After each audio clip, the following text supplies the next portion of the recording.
these are just life experiences at the end of the day. I don't hold anything that I've gone through at this stage of life, or maybe if I have to go through certain things still. These are just experiences for what it is. These aren't something that I should hold against or hold up all the time. Sometimes it's just what it is.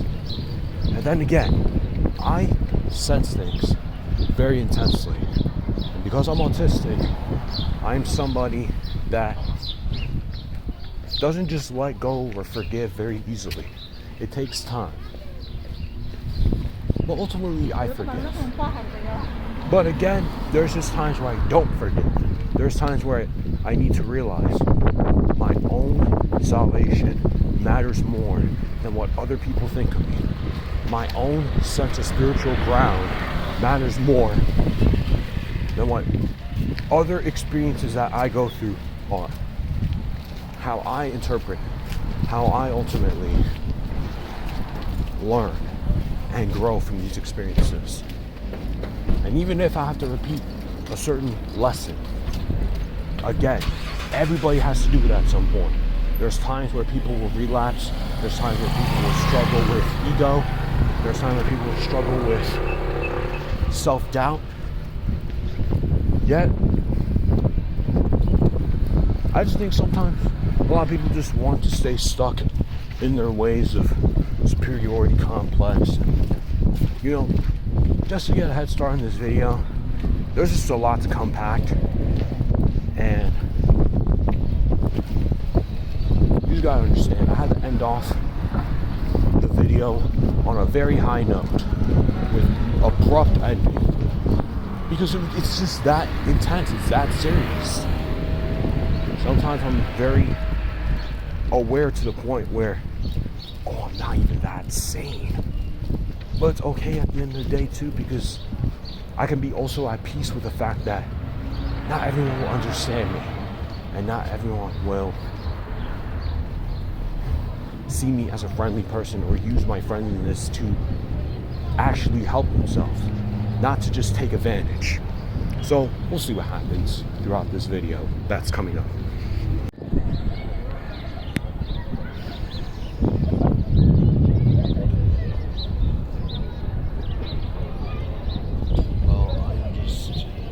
Laying down here,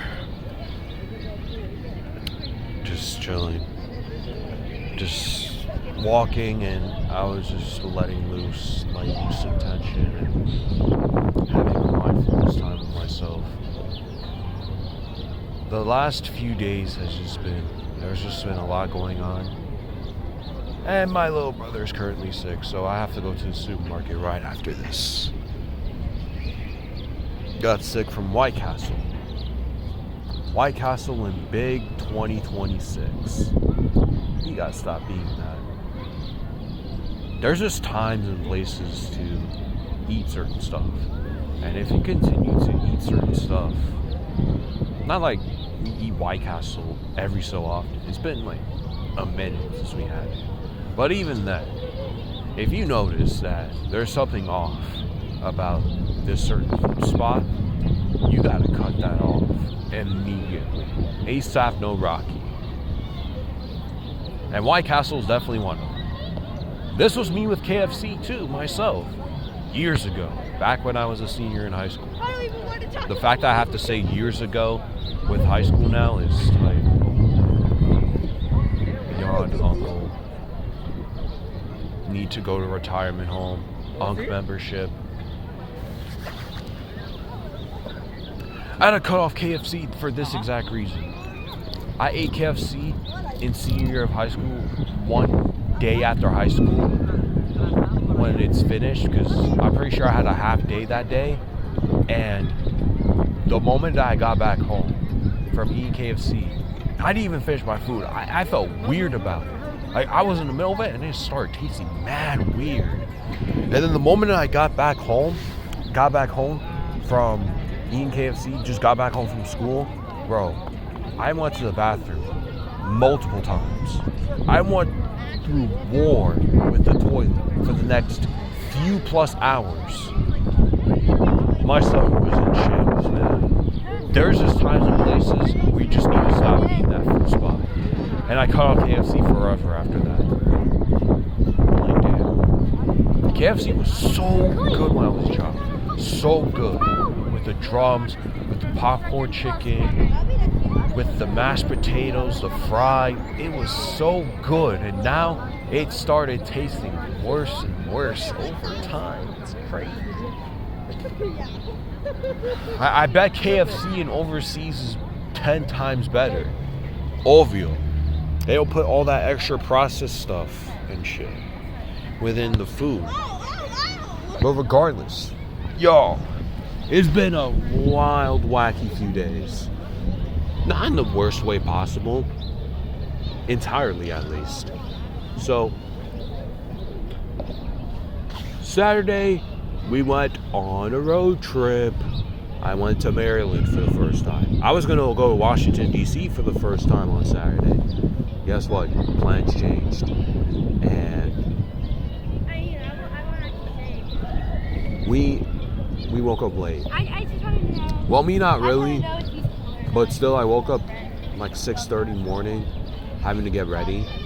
And we were going to leave to go to D.C. But that drive is 4 to 5 hours.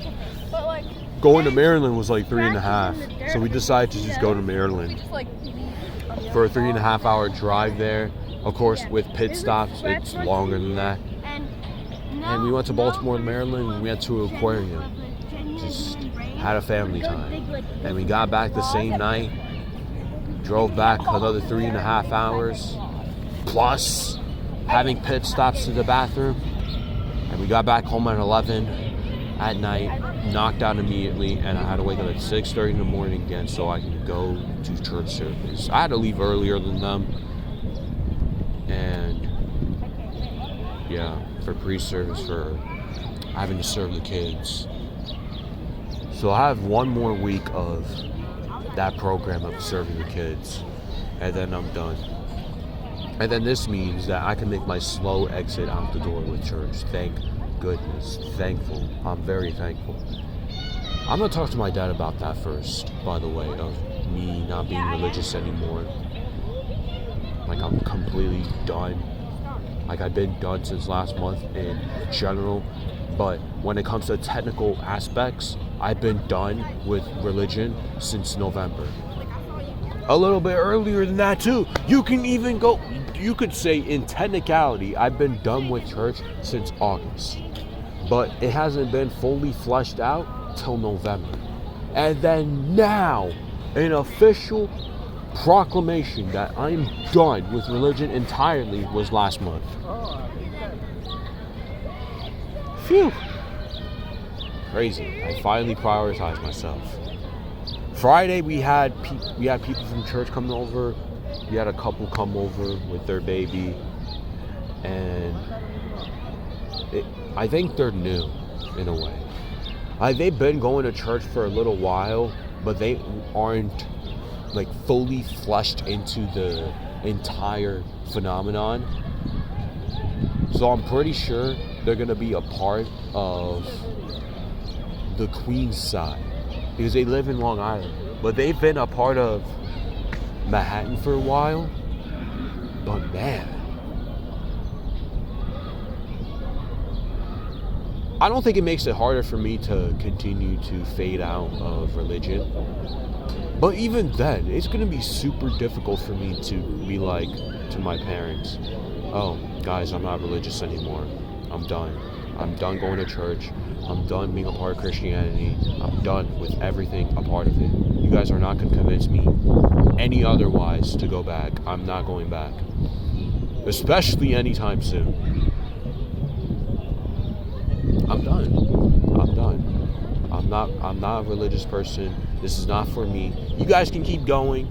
This isn't going to affect you guys. It shouldn't even affect you guys. But the irony is, that part was brought up about, oh, the moment that somebody stops going to church, it affects everybody in their journey. We were talking about this during communion before we had the church service start. We did a communion. We usually do communion before it starts when you're a part of the whole Kids Kingdom, serving the kids notion, and that was brought up from one of the guys, and I was just like, yeah, it happens, but that's their journey. Why is it throwing you guys off? You guys shouldn't be thrown off by that. I thought you guys are stronger than that. You guys should not be thrown off just by a person or two just not being a part of it. Well, it's just like being a team, just like losing to play for the rest of the season. It's just not. It's so far from comparable. It's not even funny. People are different. People have life circumstances that affect them in certain situations where they might have to leave. They might have to temporarily take a break. Not everything is about you, man. The whole issue with what I have with this church base especially is their superiority complex. But the special edition of the Christians are persecuted and everybody hates this gimmick. That mentality, that herd mentality, that echo chamber mentality, that grifting. Nobody hates you, man, for one. For two, how do people hate you when Christianity is like the most practiced religion in the U.S.? Christianity and Catholic, by the way. And they're both the same thing. But guess what? Within their superiority complex phenomenon, they think that Catholicism is fake Christianity. Had this talk with one of the guys, that region leader in my region, in Queens College. We had a talk because I was talking to one of the people that I bumped into for the first time in a while from Bible Talk, and I was telling him about, he converted to Catholicism. He's going to a more Catholic-oriented church. And he was like, Catholic isn't real Christianity. Like, it's much more faker and it's not real. And then I was just sitting there just completely NPC-like, just listening to everything. But obviously I'm not here to argue with people. I'm not here to debate. So I just be sitting there like an NPC, just sitting there like a mannequin, just listening to everything and everything. And then they'll probably assume that I agree with them, but I obviously don't. And I want to be a person that just breaks out the mask and breaks out the shell and like, are you dumb? Bro, Christianity and Catholicism is the exact same thing. Jesus was a Catholic. You know that, right? It even says it in the Bible. These people do not read the Bible for a lick of their life. And it's ironic because quiet times, Mr. Shane. Have you done your quiet time today, Mr. Shane? Have you used the Proven Faith Circle app to be able to use it for your quiet time? No, and I haven't used it in quite some time, and I will never use it again. After this Sunday, I'm never using it again. I don't care. I have not been to prayer call since last Wednesday. No, 2 Wednesdays ago. I'm never going back there again, by the way. I'm making my exit. And even if I do go back at some point throughout this week, maybe next week if I tend to care, I'm not taking it serious. I'm done with y'all.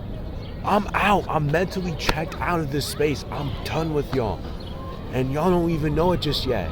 Don't even be surprised like that either. I'm done. I have to make my priorities and boundaries straight. Y'all are done for it. I can't keep going. I can't keep up with this facade and pretending like I care. Pretending that it's not that I'm becoming an atheist. No, I'm not jumping that gun just yet. Well, I'm saying just yet because who knows what happens. But again, I'm just agnostic. I don't know if he exists or not. That's just my take. My take is I'm agnostic. And I've been said this. I think in one of the videos, in one of the past videos, I probably said that I was Gnostic, but I used it wrong. I used the terminology wrong. It's agnostic. So that's just on my part, my responsibility to clear that up. I'm agnostic now. But in a sense, I feel the spiritual realm so heavily. I feel the intensity of it. So, it's not that I don't believe that God or Jesus exists. Who knows if God exists? But I know there's a spiritual realm. I sense it. And I felt some remarks throughout my life about it. But I tend to agree a little bit more with atheists than the theists, though. So am I on the bound for atheism? I don't know. Am I still gonna be agnostic forever? I don't know. But my experiences with church, coming from being a child, loving every second of it, loving His kingdom, just being pure-hearted for God, and to an adult, there's a drastic difference. And even within my first 4 to 5 months of becoming a disciple, coming from last year, because I became a disciple last year from Christianity, I felt like everything was just fine. Everything's all good. Like, I was feeling so good about it.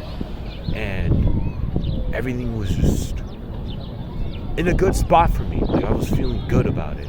But then over time, everything just started, I snapped back into reality.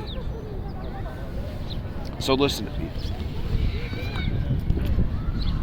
Even through the course of my life, even me with just having to talk about this religious stuff, I had a good time in the aquarium. I had such inner child joy. Even if I don't really express it outwardly like that, just being able to just go to an aquarium again. Even if it was for a little bit. Even if I didn't see every single thing. Well, I did see the whole aquarium though. But even still, we didn't see more of the Pearl Harbor ships. We went to a few of them, but we didn't finish the whole journey of it because it started closing down. But still, I felt like a kid again. And I'm very glad that I was able to get myself to explore and adventure a little bit. Because dang, this is what I always wanted to continue doing. Even with their economy in shambles. Like, I just want to be a simple guy. Adventure, explore every now and then. Chill, be on my own lane. What's so difficult about that?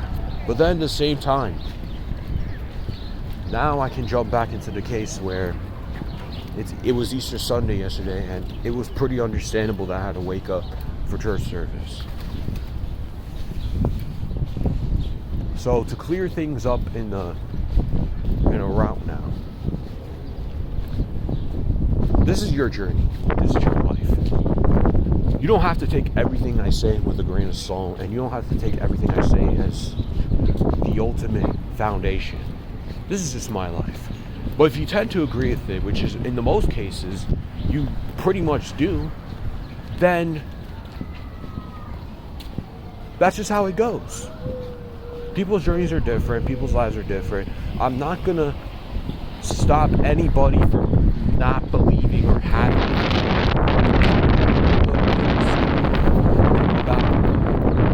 it's a cult and it's a scam. And it's okay to admit that. The cult and the scam part doesn't have to be overly correlated to negativity. It doesn't have to automatically be like that. It could be a neutral term. And I only say that because life is a scam in itself. We live in this life. We're still here. We still have to go get some money. We have to still pay for stuff, even if most of the fruits are grown from these trees, from these plants, and we are growing out of it, yet we have to pay for it still.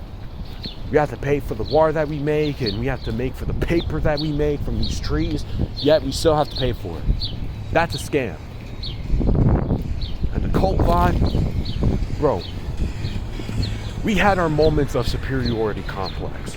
We had our moments of being extremely prideful and using our ego to destroy ourselves. And even I had those moments. At least I acknowledged it. At least in these moments that I am being perpetrated, I am being persecuted because I'm just existing. I don't use it as a shield or as a way to constantly minimize myself or over-dramatize myself. It's just my life. It's just what it is. I don't fit in this bubble. I don't fit in most of these circles. Yet, I still go out there every day and still do my best. Make some friends. Make some connections. Interact with people every now and then. I still do my best to do that. Meanwhile, these Christians act like everybody is persecuting them. Nobody's persecuting them, bro. Live real life for once. Okay? Or if your family persecutes you, that's on them. That's their fault for not accepting you for who they are. That's not your fault, and that's not up to you to be like, oh, you have to carry that all throughout your life. If you still believe in God, go ahead. If you're an atheist, go ahead. Making it an entire personality, though, is a big issue on my part, too. Making it your entire life and sacrificing most of your life and your self-esteem for God and for this religion is very cold, very odd. I've experienced it too. I've been in a position where, okay, I got that adrenaline, I got that dopamine rush. I feel accepted now, I feel good. But over time, I recognize some of the faults they had. Everything just starts spilling and piling over and over and over. For one, do you want me to start from the beginning? I'll start from the beginning. One of the first main red flags that I noticed was during Bible study. No, actually, it was from the first service that I got back. I felt a weird vibe. You know, I had a tingling, hypersensitive feeling in my stomach. You can't really imagine it. You can't really come to terms with describing it so bluntly. But I had such an odd, weird vibe. My stomach was kind of turning a little bit during service. I was just standing there like an NPC, not really enjoying the songs because I don't know what this vibe is. What is this? And then throughout my course of meeting these people, I felt such odd energy from some of these people. I felt it. I had the hypersensitive awareness of it. I didn't feel like, oh, they probably did some weird shit to the children, or they probably did some extra stuff that they're not telling others. I wasn't on that type of timing. I was on the timing of your energy just feels way off. And I don't like it. But guess what? I gave them the benefit of the doubt. I gave them a pass. I'm like, probably just my first day out here. Probably something that, probably that I haven't experienced in a long time. It's just something I haven't been used to. So I'll just go again. I went to another church service. Oh yeah, much better experience. Oh yeah, keep going to more. Oh yeah, I'm starting to get it now. I'm starting to get myself into the main gist of it.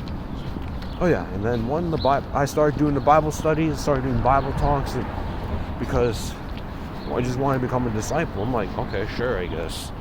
And yeah, I didn't make my own choice. I felt pressured at first, but then I settled in. I kind of gave in, because at that moment I was like, oh man, if I put myself in the position to where I deflect somebody because we kind of have a similar type of energy, because the guy that came up to me, who became my discipler and ultimately fell away, by the way, he moved out and went to California.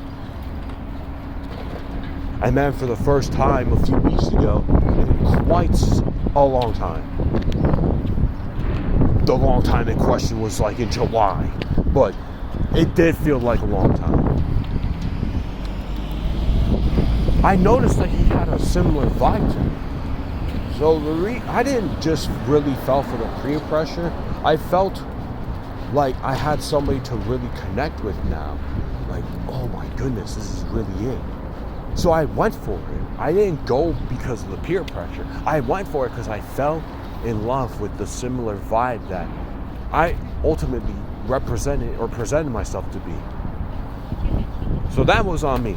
That's my fault. I probably should have double checked. But again, this is just my experience, and I ultimately paid the price for it. So that's one thing. One of the main red flags. The next step of my noticing a weird pattern. One of the Bible talks we had, like some weeks before I ultimately decided, yeah, just let me get baptized, man. Just let me get baptized. And I had to go off the pressure of me being baptized. I went off the pressure of, oh, Sunday is February 2nd. Saturday is my birthday. Oh snap! Let me just become a disciple on February 2nd. It just makes sense, right? I just went off that. That was the pressure. Again, I went off pressure, so that's again on me. That's my responsibility. I fell in love with that whole idea and infatuation of it. But even before that, there was a conversation that was happening during the Bible study, Bible talk, and we were talking about how God's love is really that unconditional. Oh man, God love is really unconditional. He loves murderers. And then I was like, yeah? Yeah, he does love murderers. He forgives everybody. He does this, that, and the third. And I'm like, yeah. Wait. Okay, but yeah. And then I got out of there. And I was just like, maybe it was something that he didn't really think of.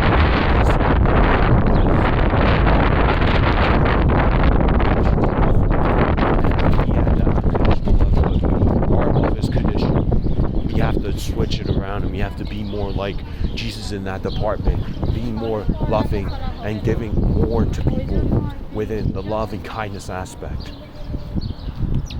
So I was just giving that type of benefit of the doubt again, but I think that should have been one of the main red flags that should have started me from just completely going down on the deep end. This is what I should have done. Even if I did it, and even if I shouldn't be hypotheticalizing. I don't know if that's a word. It's a word now.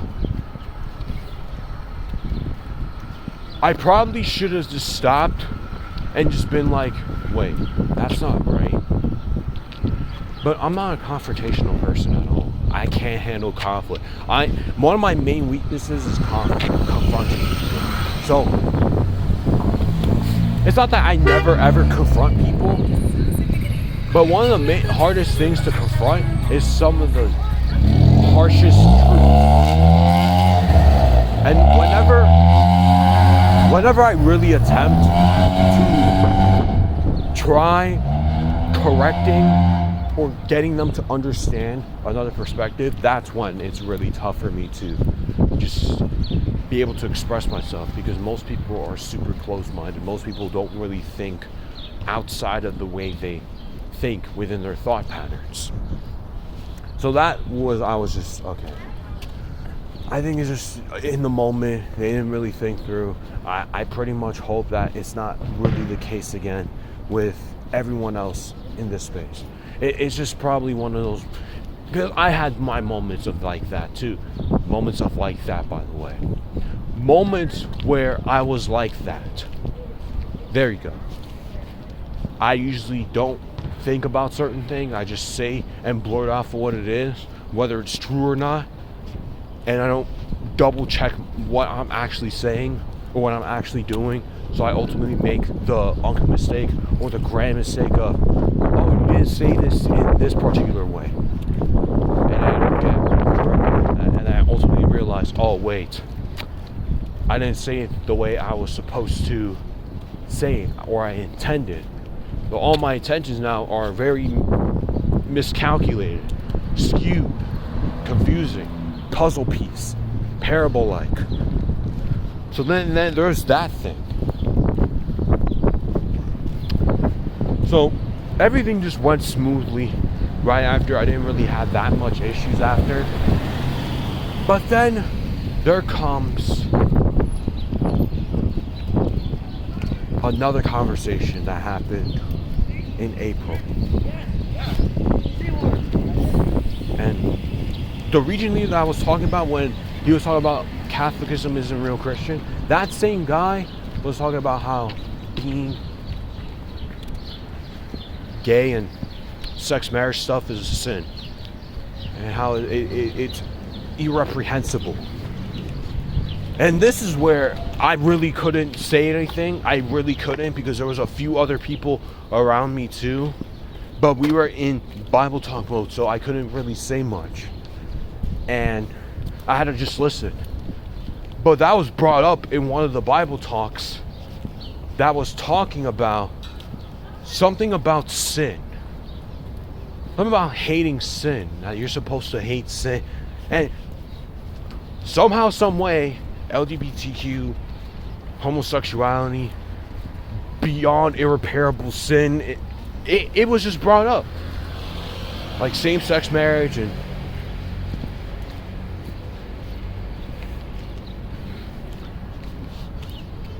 then another case where I really should have just done something more oriented to not even just my own self, but actually just help everybody else. Was just, I should have said something. I should have even said something about, one of the other Bible studies I did,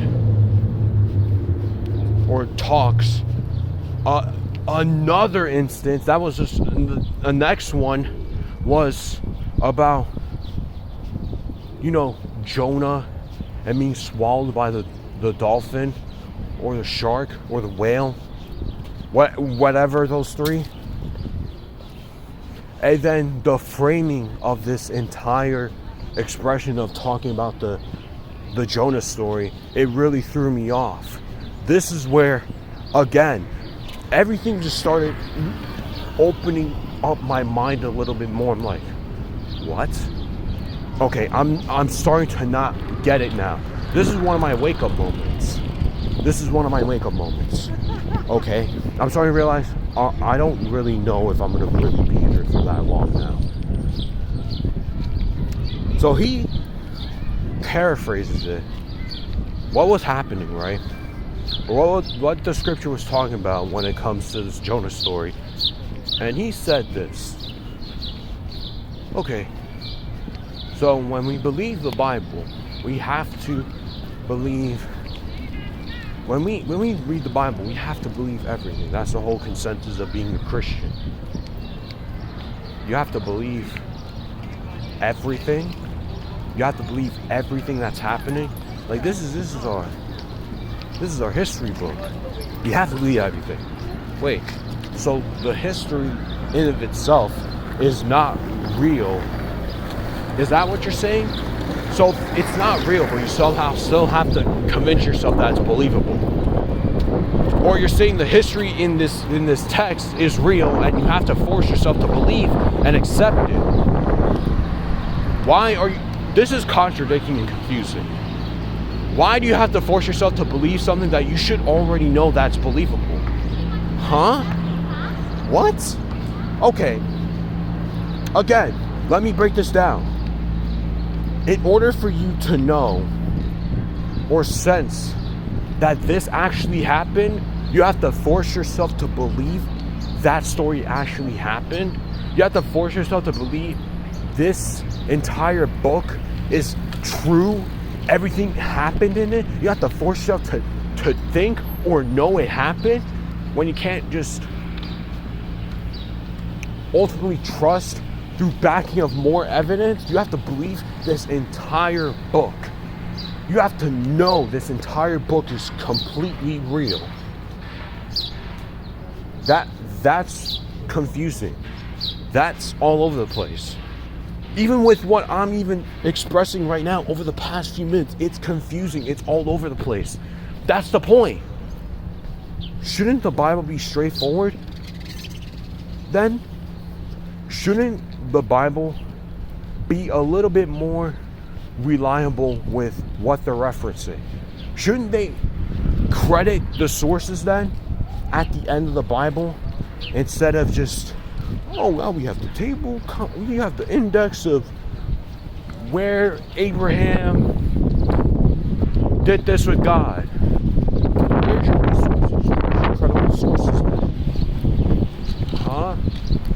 But Shane, not all of this happened, but what? Dude, cut it off. Cut off all the background noise. Cut off all the background noise. What are we saying? What is the purpose of us all being here, having to convince people to study the Bible? Why do we have to convince people to study the Bible? If you have no freedom of choice to even study the Bible, they have the choice to. They don't have to study the Bible. But the problem with even the whole evangelizing, faith sharing, having to tell people to share the Bible with and share the testimony is, it comes out really superficial. You have to almost force yourself to be like, I'm gonna only befriend you because I want you to come to this church so we can tally mark I did it. This is why I hated faith sharing. I always did, and I'll never like it. I haven't faith shared since 2 months ago. Went with a partner. It's been 2 months since I faith shared. I'm never faith sharing again. If I'm going to preach something, I want to actually live my experience. I want to actually be in a position to where I can actually fully flesh out my experience. I don't want to be sharing with people something that I read from a book and I'm like, everything in this book is believable. Why? I didn't live that experience.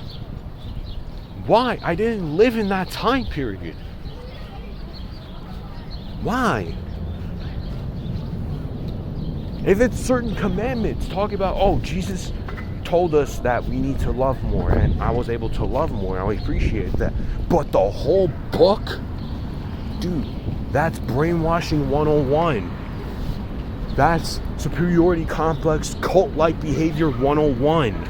They try to convince you that you need to stray further away from yourself, further away from your own experiences, further away from your own feelings, your own priorities in life, so that you can share a book on what you read and that it can be misrepresented because you want to view it in just only a positive light when it has multiple contradictions in the Bible. It had multiple instances where God did a bunch of genocide.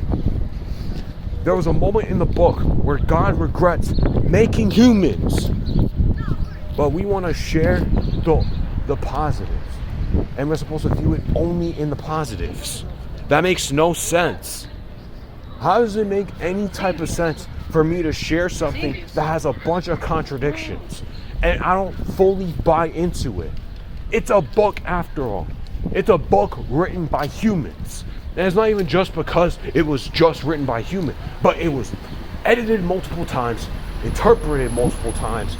And I don't really blame them for the interpretation part because it was written in Hebrew. It was written other languages as well. But having multiple versions of the same type of idea and concept raises an eyebrow for me. Seriously. So that was deep. Now I'm ultimately recognizing, so this is where ultimately I should have just been like, whoa, let me take a step back and slow down for a minute. But then another domino effect, because I'm not a person of confrontation, was when we had this midweek. This midweek pissed me off so much. This is one of the moments where I was just so mad. I was so visibly frustrated, but I had to pretend and mask like, It's okay. It's fine. Oh, I totally agree. Other people were in this room were agreeing. Nobody was disagreeing. Nobody was looking to express. This was a time to listen, bro. You have to just cheer them on. You have to cheer on the preacher, cheer on the pastor. Just, amen, amen. Preach, bro. This midweek pissed me off so much. It was a full-on Meds midweek. Full-on, all regions. All regions from Brooklyn, Bronx, Manhattan, New York, Queens, New York, Long Island. And we were talking about how masculinity is under attack.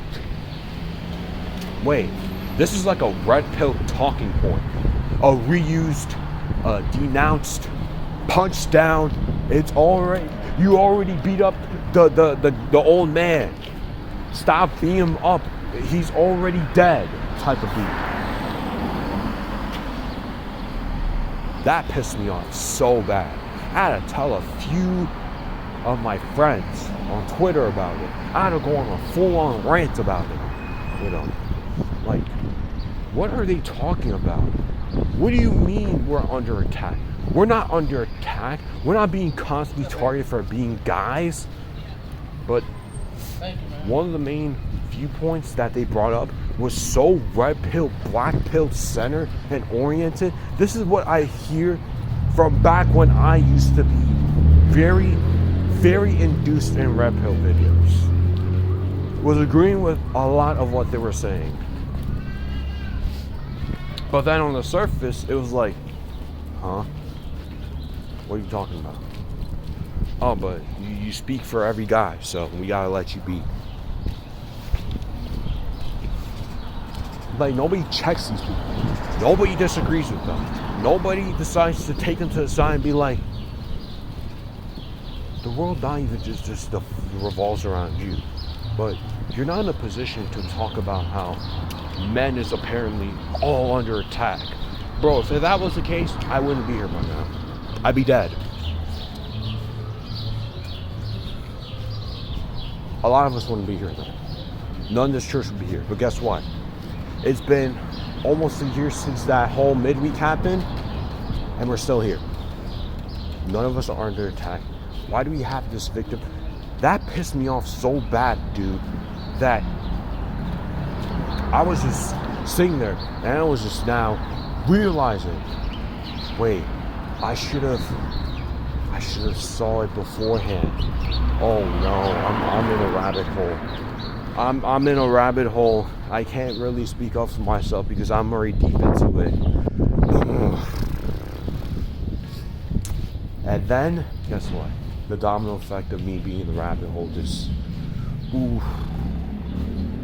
because that July, especially the time where my own discipler fell away from the church, this is where I wanted to fall away too. I wanted to fall away too because he fell away. And I wanted to follow suit. But I held on, I kept my composure, because we started going to park services, church services. And let's be for real. I only enjoy these park services in its entirety because of food. The food we had. The hot dogs, the burgers we were grilling. That was the part I was looking forward to. I was not looking forward to the church, not forward to the church services. I was not even looking forward to the people. I just wanted food. I just wanted free food.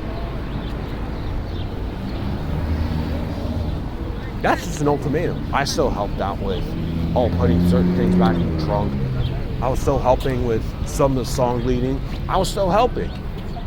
But again, my main purpose of just overall being in that space was for the food, bro. Free food. Why would I not go? Bro, I don't even think I went to my dad's house aside from a few times. And those few times, coincidentally, it was raining. So I didn't really have to attend a church like that. Because it was raining, of course. So again, I thought I saw somebody that I was familiar with.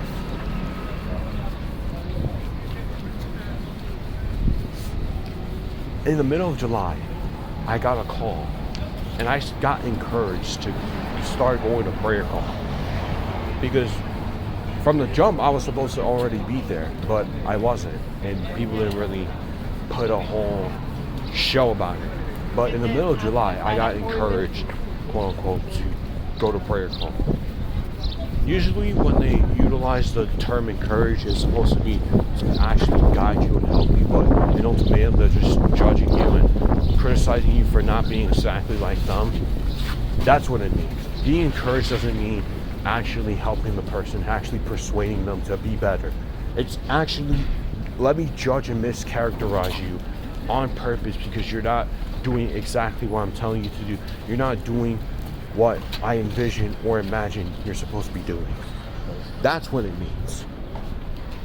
So then, yeah, I just started going to prayer call. I started waking up 7 in the morning and pray with the guys.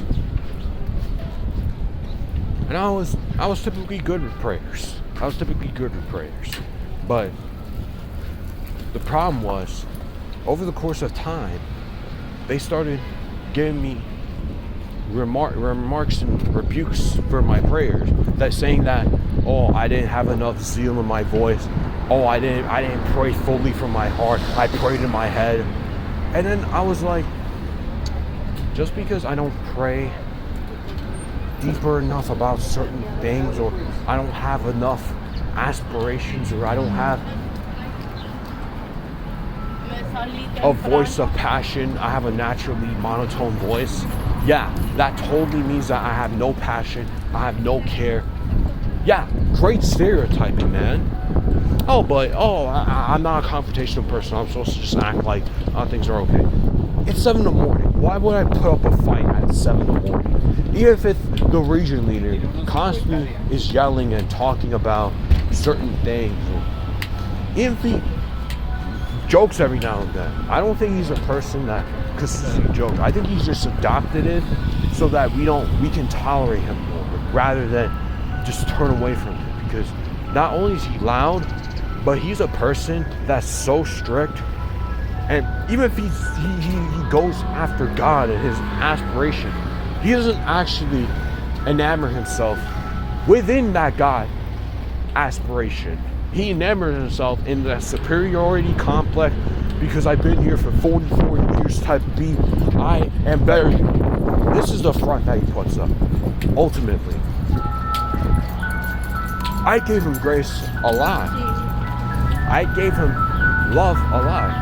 I thought he was one of the people that I actually respected because, hey, he was actually a person that was genuine about their faith.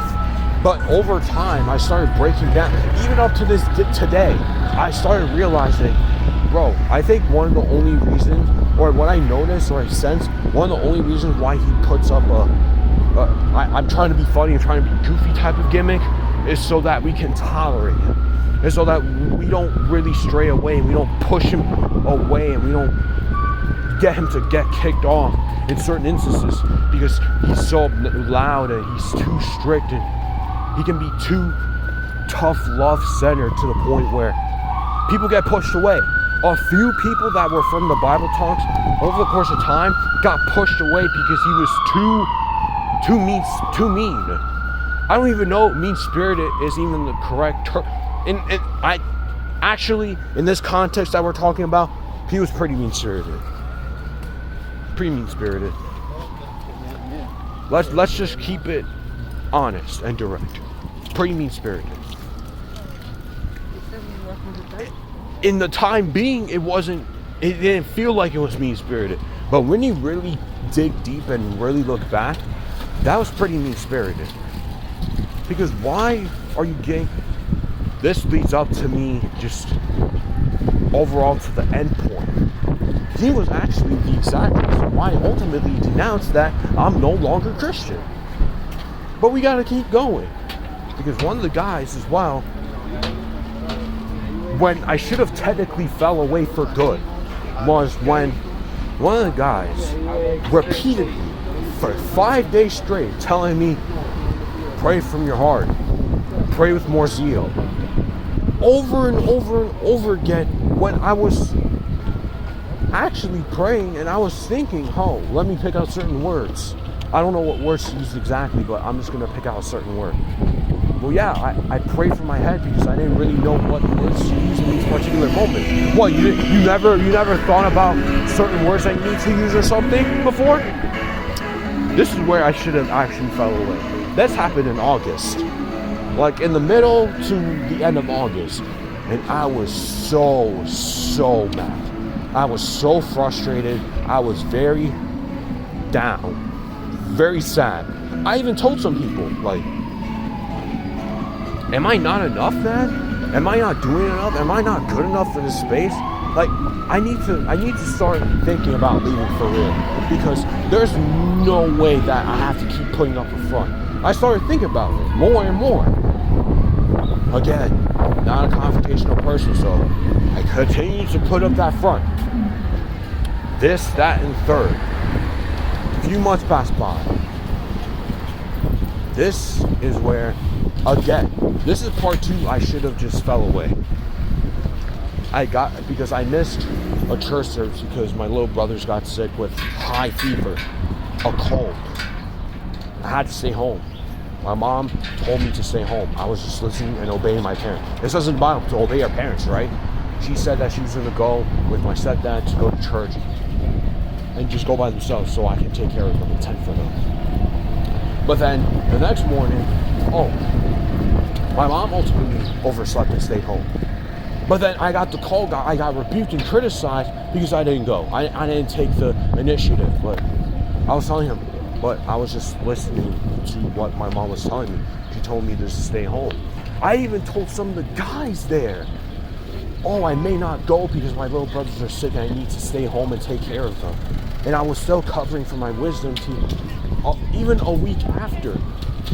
Like, I didn't have the best of the best recovery the first time. I recovered in 7 days because I got it took out on a Friday, but even then I still felt like I was fully not 100% there.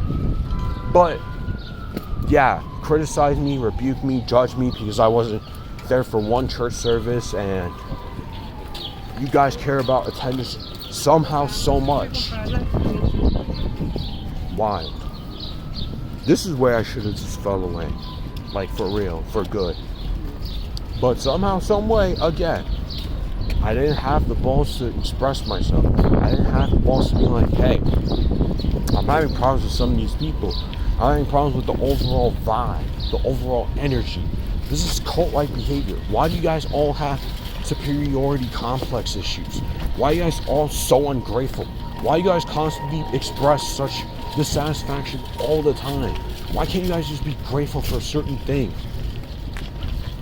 And why you guys put up a fake nice gimmick to me and try to pretend that you guys are all actually funny when you guys are not only not funny, but you guys only do it so that we can tolerate and you gaslight me to just stay. I can feel when somebody puts up a front only so people can tolerate them. I can actually feel it. It takes time for me to process in certain instances, but then in other instances, it can be very obvious. I have hypersensitivity, you know.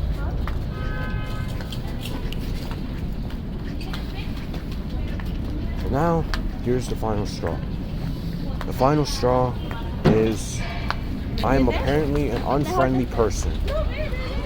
Even with some of the minuscule things that is slowly trying to trot me away from, let me not be a part of this anymore. I'm good now. So I'm apparently an unfriendly person because I don't save people's numbers. This was a call. We had a prayer call talking about, this was the beginning, by the way. I don't know why we were having these discussions post-prayer call. We should just be praying and leaving. Why are we staying after? Having these critical remarks, having talks. Go call each other. Why are we... Stop wasting each other's time. Stop wasting my time. Let me sleep. Let me leave. Please. Oh my goodness. And they just start, what do you plan to do today? And this, that, and the third. How about you call me instead of or text me instead of just trying to have a call telling everybody? Are we in the military or something? Are we in school? Bruh. Let us go. Let us leave. Leave us alone. Oh my goodness. But had a talk, and apparently I was late because I still logged in at 7, but they somehow, some way, without my consent, threw me in the 6:30 call. This is where I'm probably gonna stop going at some point for good, because there's no reason for me to be there anyways. What's the whole point aside from me just praying with these people? Seriously, I can just do that on my own. Why do I need to pray with you guys? There's no purpose. There's literally zero reason for me to stay there.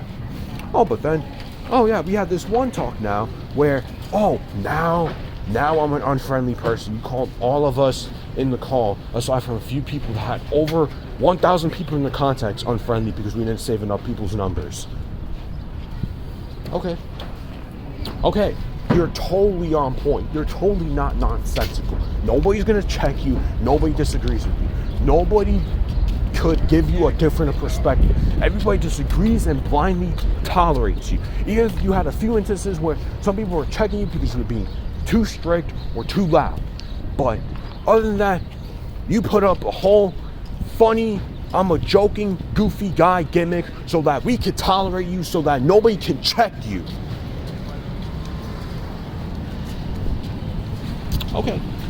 Okay, I am done with you guys after this last week of kids service. After this last week of kids service, I'm calling my dad the following day or the same day when I am alone in my own area, and I'm talking him deep that I am done. I can't do this anymore. I can't.